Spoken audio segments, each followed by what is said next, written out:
Hey guys, it's 23. This is the Benelli M1014 or the Benelli M4 by Lorraine, aka Fuka0. This is a semi-automatic shotgun. Now I've actually had this asset for quite a while now, for about probably like a month or two. Basically Lorraine was gracious enough to lend me a test model before the final release, and I've been basically testing it on and off since then. So this isn't exactly going to be a first impression, but just like a mini review. But yeah, this is the M4. This is probably my favorite semi-automatic shotgun that's out on the market at the moment. It is one of the most satisfying assets to use. It's beefy, it sounds great, it feels great, and it's pretty easy to use as well. In terms of what you get the shotgun, you also get a bunch of attachments that you can put on.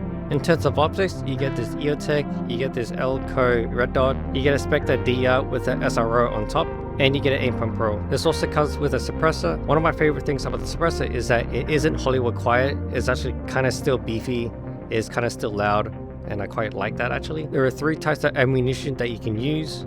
So you have the basic buckshot, you have a rifled slug, and you also have frag rounds. To use the gun, it is pretty simple. You can stow it away and you can grab it back. To do hand the weapon and the charging handle are fishbone based, so it doesn't require any gestures. And also the shells that you grab from is fishbone based. The coolest feature about this asset is that when you grab the charging handle to inspect the chamber, a little pop-up display shows up on the side. It tells you the gun, the ammo type, and how much is left in the tube. Now it doesn't do like a 1 out of 7. It does more like a Tarkov, or even like the 2005 King Kong game where it just says nearly finished, half, or nearly full, or just full.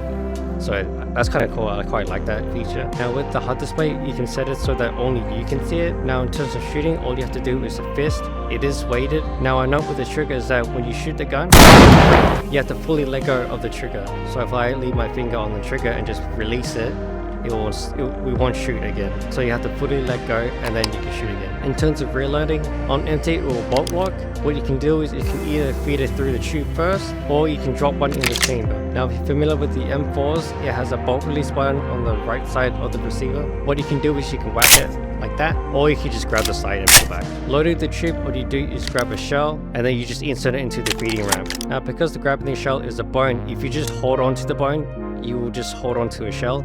So you can basically just mimic loading the shell like so, or you can just leave your hand underneath the feeding ramp. Now just like the rest of Lorraine's assets, you can use gestures instead if you prefer that. Now a side note in that, loading the tube is actually faster. Another hidden feature is that if someone has the same asset, they actually can load your tube and you also can load their tube, and it loads significantly faster for some reason, but it is actually kind of cool.